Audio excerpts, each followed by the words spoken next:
MBG itu sangat penting untuk anak-anak kita. Dan dengan kondisi fundamental ekonomi yang baik, seharusnya kondisi tersebut tidak terjadi. Melihat kondisi Indonesia sekarang, kayaknya kita semua mulai kepikiran satu hal yang sama. Kalau gue pergi, hidup gue bakal berubah gak ya? Lebih tenang, lebih aman, lebih dihargai, lebih jelas arahnya kemana. Apalagi kalau kita lihat orang-orang yang udah di luar negeri, kita lihat story-nya. Wah, jalan-jalan terus. Wah, hidupnya mewah. Sampai kita semua mulai kepikiran satu hal. Apa gue harus kabur aja dulu?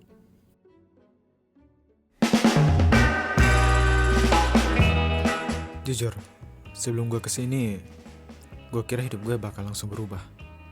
Kayak tombol reset. Pokoknya semua masalah itu ketinggalan di bandara. Pesawat take off dan voila, hidup baru. Don't wanna be a one-man woman. Got me stranded like a boat in the sand. Just the thought of not spreading my wings drives me crazy. Dressing up. Sekarang gue kerja dan tinggal di Jepang. Dan di video ini gue mau cerita jujur, seberapa bahagia sebenarnya orang yang kerja di luar negeri. Waktu pertama kali gue berangkat, tingkat kebahagiaan gue tuh literally di angka 100. Di kepala gue itu, ini bukan cuma pindah negara. Ini escape dari stagnansi, dari drama yang gak ada ujungnya, dari suasana yang bikin capek. Rasanya semuanya itu bakal ketinggalan di bandara waktu pesawat gue take off.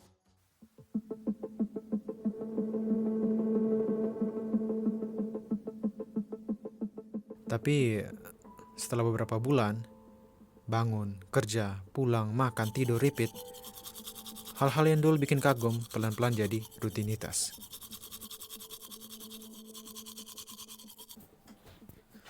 Dan rutinitas, ya nggak pernah kelihatan di story orang. Kali ini gue lagi di kosan dan ada satu hal yang gue syukuri selama gue tinggal di Jepang. Bentar ya. Bentar, silau cok. Nah ini tempat kerjaku. Jadi aku jalan tinggal tit. Gak nyampe 5 menit sampai.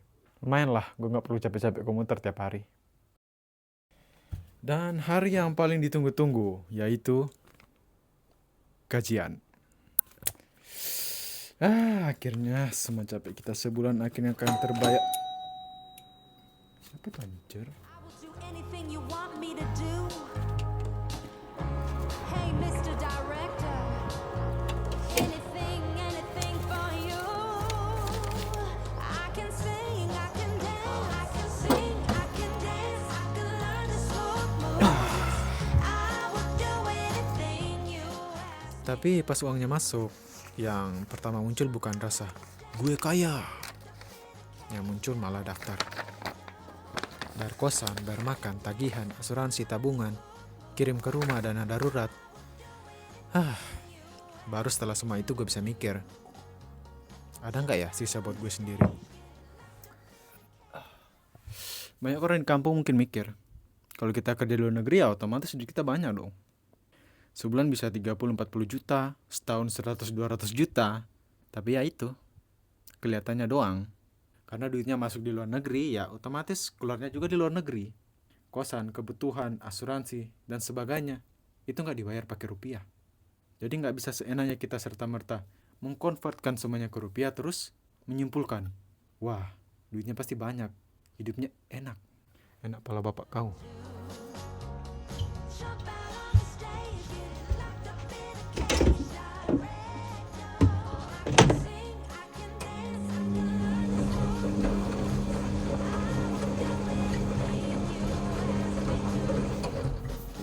Ya bersyukurlah bagi mereka yang bisa ngatur kehidupannya di luar negeri. Karena bagi perantau kayak kita, itu nggak gampang. Apalagi kalau lo sandwich generation. Ya lo harus nahan godaan sambil mikirin gimana keluarga lo di kampung.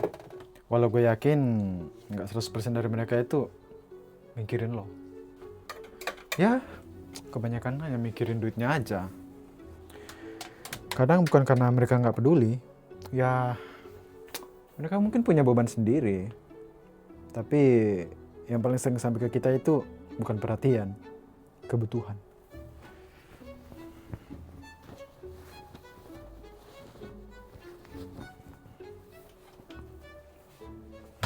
Kadang ada pesan dari rumah, tapi yang sering ditanyain, udah gajian atau bulan ini bisa bantu berapa?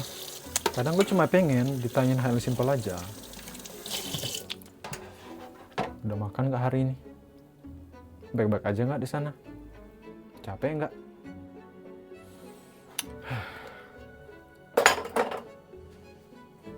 Hidup jauh dari rumah itu bukan cuma kangen tempatnya, tapi kangen diperhatikan.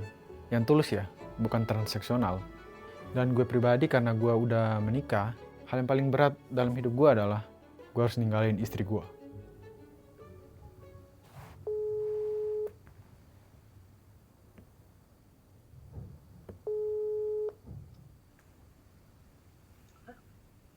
No.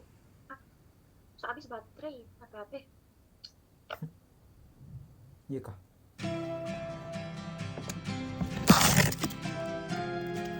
Ayam lagi.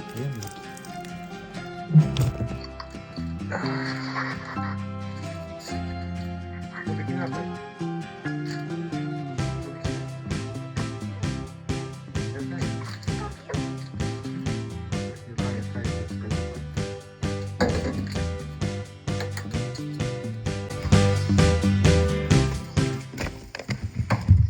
Kami masih bareng, tapi lewat layar.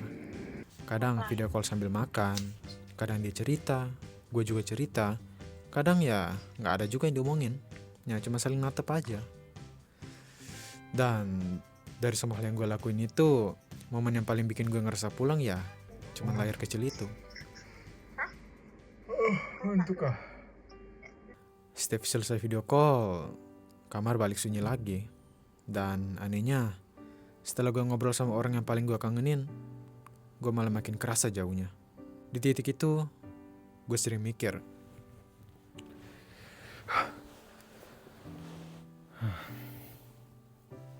sebenarnya gue lagi ngejar apa sih?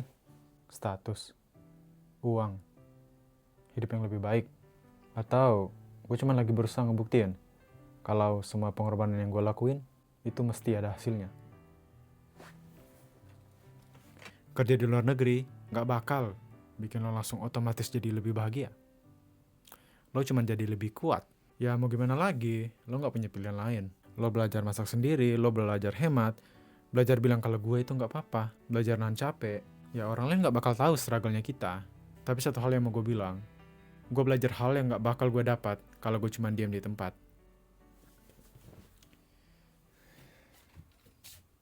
Yaitu gue jadi kenal sama diri gue sendiri. Jadi kalau sekarang lo lagi mikir hal yang sama, kalau gue pergi hidup gue bakal berubah lebih baik gak ya? Jawaban gue adalah mungkin iya, mungkin juga enggak. Tapi satu hal yang gue pelajari, sejauh apapun lo pergi, jangan lupa cari orang yang benar-benar lihat diri lo.